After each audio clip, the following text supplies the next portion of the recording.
Hello and welcome to Film Slam Stream's post-film conversation for Made of Flesh. My name is Eric Siler, and I'm an instructor of film, media arts, and communications, as well as moderator for this conversation. We're very pleased to be joined by three people from the film today. With us, we have co-directors Florence, Rochat, and Séréna Robin. Hello, Florence and Séréna, welcome. Hello, thank you for having us. Yeah, thank you so much. You're quite welcome. And we also have joining us the music composer from the film, Thibaut Picard. Hello, Chiba, welcome. Hi, everyone. Chiba is, just so you know, Chiba is, all of our guests speak English, but Chiba is more fluent, so he'll be doing some interpretation as we hear from all of our guests today. But before we get started, I'm going to start with you, Florence. Sometimes we have students that are watching that are actually studying French. So if you could just take a quick moment to say hello to us students that are studying French. En français, du coup. Yes, just say hello in French to our students. Bonjour tout le monde. On est très contente d'être avec vous. Okay, great. Thank you for that. And Séréna, I'll ask you at the end to say au revoir to our students that are studying French. So let's start right away. This is a very interesting film. Is this film actually based upon a true story, or is it something that actually could happen? Yes. En fait, c'est quelque chose qui m'est arrivé il y a quelques années. Okay. So it's based on Florence lives. She used to be an hostess in a car show. Yeah. Et ça a été, je cherchais du travail, j'avais fini mes études, je cherchais du travail dans le cinéma, et du coup j'étais obligée de faire ce travail-là, et ça a été une expérience difficile. She was looking to work in the cinema industry, but she couldn't make it. But she needed money to have a living, so she started this job, but still waiting for something better to come. Yeah. Oh, interesting. So life was really like that, Florence, when we were working for a car show. You felt that, pressure. Yeah, a lot of things are real. The training, a lot of training are real. And sorry, I came to translate. On a gardé beaucoup de choses que moi j'ai vraiment entendues, et la plupart des exercices, dont le ballon par exemple, sont vrais. So they try to keep in the movie, Florence and Sarah try to keep in the movie a lot of things that Florence experienced, like all the exercises, like the balloon exercise and those crappy exercise, because it was this kind of events are made essentially of nonsense exercises, and it was important to show this in the movie. Yeah, to show the nonsense of it.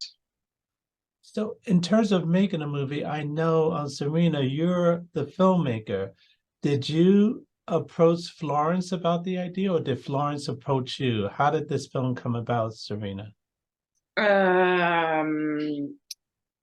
In fact, when she was working for the car show, we went to have drinks because she was really depressed by the experience, and the alcohol helps, but I say let's make a movie, and that's the point of départ. Yeah, the first idea.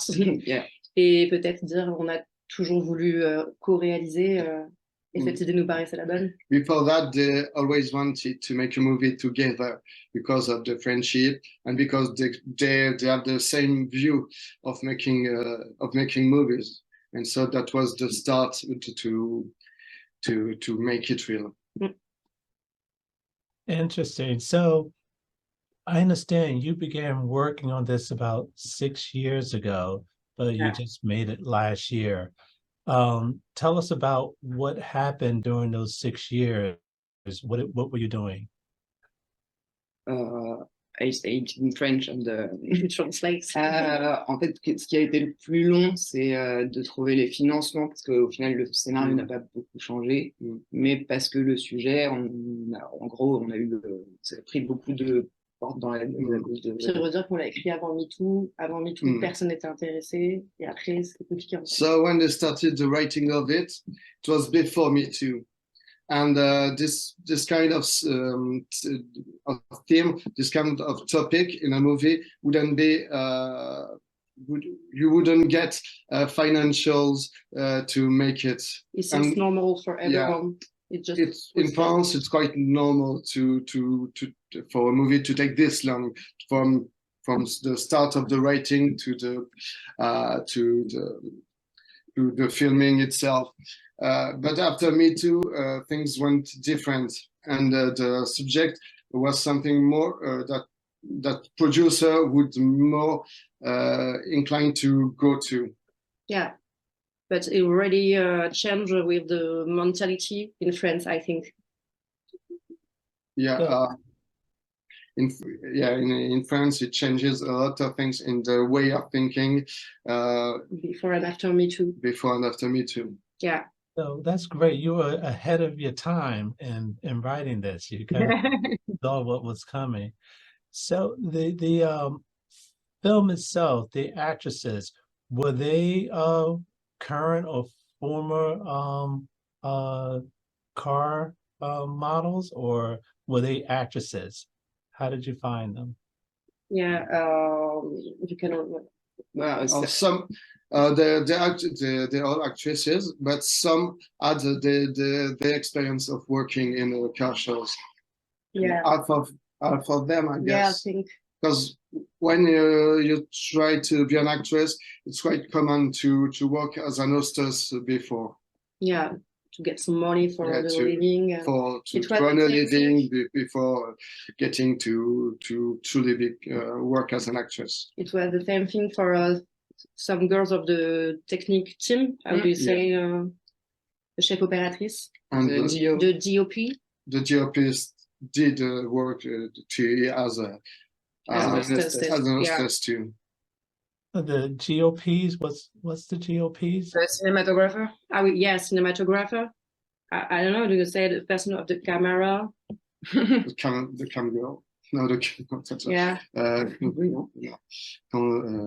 cinematographer. The cinematographer, or? Yeah. Okay. The dear operator. Dear operator? Okay. No. I know. No, sorry. Cinematographer. No, it's fine. We just want to okay. learn why you looked that up. The question, I guess, for you, Séréna, is everything we saw in the film, the way the hostesses had to train and how they dress and the scenarios they went to and going out to the bar, is all of that something that actually would happen as a hostess, or did you add something in there that probably wouldn't have happened just for dramatic sake? On n'a pas rajouté de choses tant que ça, on a même plutôt enlevé des choses pour éviter le côté caricatural. No, parce que c'était plus violent. No, actually, it's the opposite. They had to cut off some scenes going that way for it not to be too caricatural. Yeah, so everything that you saw in the movie is the kind of things you would expect to happen in these experiences. Mais ce qui était faux, enfin, c'est pas arrivé dans la vraie vie, l'espèce d'agression. Donc là, pour vraiment créer une tension dramatique, pour le coup. Parce qu'il y avait une question sur la tension et... En gros, l'agression... Mais c'est un truc qui pourrait exister. Oui, ça pourrait exister, mais ça a été amené pour pouvoir... It's just the aggression scene didn't happen to Florence, for example, but it's something that you know is happening, because when you you talk about it with other girls working as hostess. Those things happens all the time. And it was for the dramatic part of the script. Yep. To make some tension and. All right, let's talk about the filming itself. How many days did it take you to film? And were there some parts that were filmed that were left out? There are 6 days of filming. Yeah. And we in the comment on dit, salle de montage. Cutting room. In the cutting room, we just trash the caricature that can be caricatural. Yeah, we have to. On devait faire vraiment très attention pour que le message marche, d'être juste. Donc on enlevait aussi ce qui était trop appuyé, quoi. All the scenes that are left was enough for saying all that needed to be. Letting the other scenes would have been too much, too caricatural. It has to be essential. It's essential. It has to be less for more. Okay, interesting. So my next question is to you, Thibaut, is as the music composer, when were you brought onto the project and how did you decide the type of music to use? Actually, it was quite a bit late in the process because for some tracks, first Florence and Séréna wanted some well-known tracks, well-known songs for the viewers to hear something they knew for it suited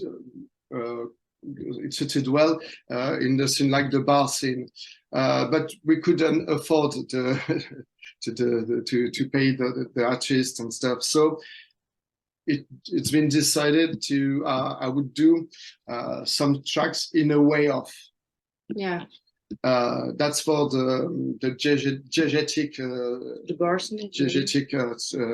sound, but for the extra diegetic parts, I tried to translate what was in Séréna's and Florence's mind, and I let the machines talk. Actually, they gave me some references and some words. Yeah. And from that, I had to I managed to make those tracks, and the main idea was to make something that was not here to support the feelings or stuff. It has to be really neutral and cold. Robotic. All the girls are the same at the end, so it's really mechanic, like a car universe. Metallic. Keywords. It's a lot of keywords. I see. I found the music to be very fitting.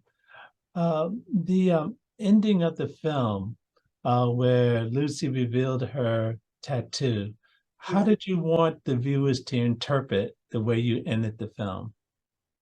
It's for you. Comment est-ce qu'on veut l'interpréter? En fait, on ne voulait pas donner un message trop clair d'espoir parce qu'on n'en est pas encore là en France et même dans le monde, nos avis. Mais que c'est une manière pour elle de montrer son identité, de dire qu'elle ne se laissera pas faire. So they didn't want to say, okay, she managed to win in sort of way, because the struggling is still on, the fight is still on. But by showing the tattoo, she's showing she's not okay to just fit in. She can she can explode everything, but she can in some way she fight for her identity. Yeah. Identity. Yeah, she's not okay with it. She won't let herself Et elle va pas laisser de côté ses rêves because it's all about her dreams. yeah, and the tattoo is all about her dreams. So she won't let this Go. She won't let it go. she won't let it go. Yeah. That's why she look at the camera. She's defying. Yeah. She's defying the process that tries to make her look like the other girls. Yeah. And with the looking at the camera, she's telling us, "I'll keep fighting." And you have to. And you have to fight with us. It's not an happy end, but it's showing the fight is on. Yeah, there is hope because it's for struggling. Right. So that was written into the script on that tattoo, and you know, you had it drawn on her, or is it? It's a tattoo. No, no, we have to create it. We wrote it in the script because it's how do you say, a real les trucs des bouchons des voitures. You know, I don't say, I can say in English. On fancy cars like Rolls Royce, you know, you have there is an emblem, a logo. That's what you saw. Okay.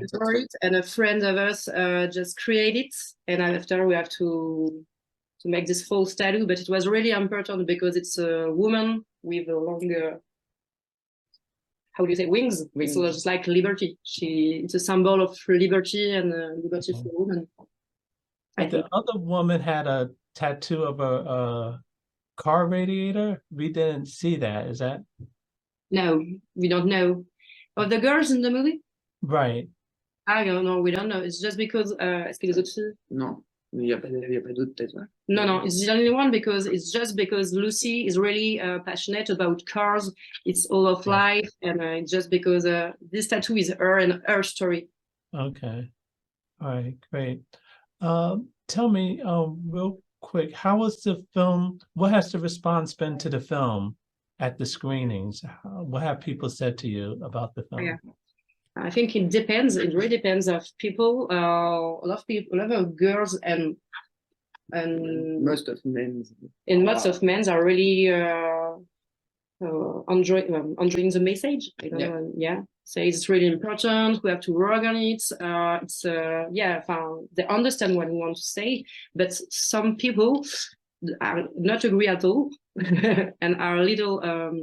Certaines personnes sont un peu énervées par le film et on a eu des fois des retours de personnes qui disent oh ça va, on commence à avoir un peu marre en groupe. On en fait trop. Yeah, some people can really get angry by watching the movie because they can't stand anymore the feministic movement that is actually on, and they don't get why make such a movie today. Pour eux, c'est réglé. Yeah, for them the question is set. There's no need to talk about it anymore. It's a kind of violent. And they can be quite aggressive. Yeah. Well, it just depends because sometimes the truth does hurt. That's what we're saying. Yeah, it does. Lastly, what's next for the three of you? Are all three of you going to work on another project together? Yeah, we hope, maybe. Yeah. Nous, on écrit une série sur l'avocate. Tu peux dire la Mimi. So Florence and Séréna are working on a series, a biopic about Gisèle Halimi, the lawyer. I don't know if she's well known in the US, but in Europe she's quite important because she's been working for female rights in France and Algeria, and she's been working for people that suffered from the Algerian war in the 70s, the 60s, 70s. L'avortement et le viol. she's been fighting for the abortions and against the rape. against the raping. So they're starting the writings. They have we have the producer. They have a producer, so it good way. It is really on. Et aussi un long métrage, a feature film about ecology and modernity. Yeah, it's a question. Questionne encore le corps des femmes. Yeah, still talking about the female body and the female body. It's good. And Thibaut, you're and working, the deep sea. Yeah, and you're working on your own projects in music, and maybe we work together again. Yeah, and I hope to work with them again. Yeah, it was a great collaboration. It's up to Yes, I hope so. I look forward to the three of you working together. You seem to collaborate well. Well, Thibaut, Picard, composer and co-directors, Florence, Rochat, and Séréna Robin, thank you very much for joining us today. I wish you all the very best. Thank you. Thank you, Paris. Yeah. Okay, and Séréna, can you say au revoir to our students that are studying French? Eh ben, merci de nous avoir écoutés et j'espère que vous avez aimé le film et bonne journée, au revoir, bonne soirée. Peut-être que vous ferez des films aussi. Et, oui, faites des films si vous en avez des envies. Merci. Merci. Thank you for that. And thank you to our audience for joining us for this important and invigorating conversation. For more information about our upcoming film festival, visit us at clevelandfilm.org. I'm Eric Siler. Thank you.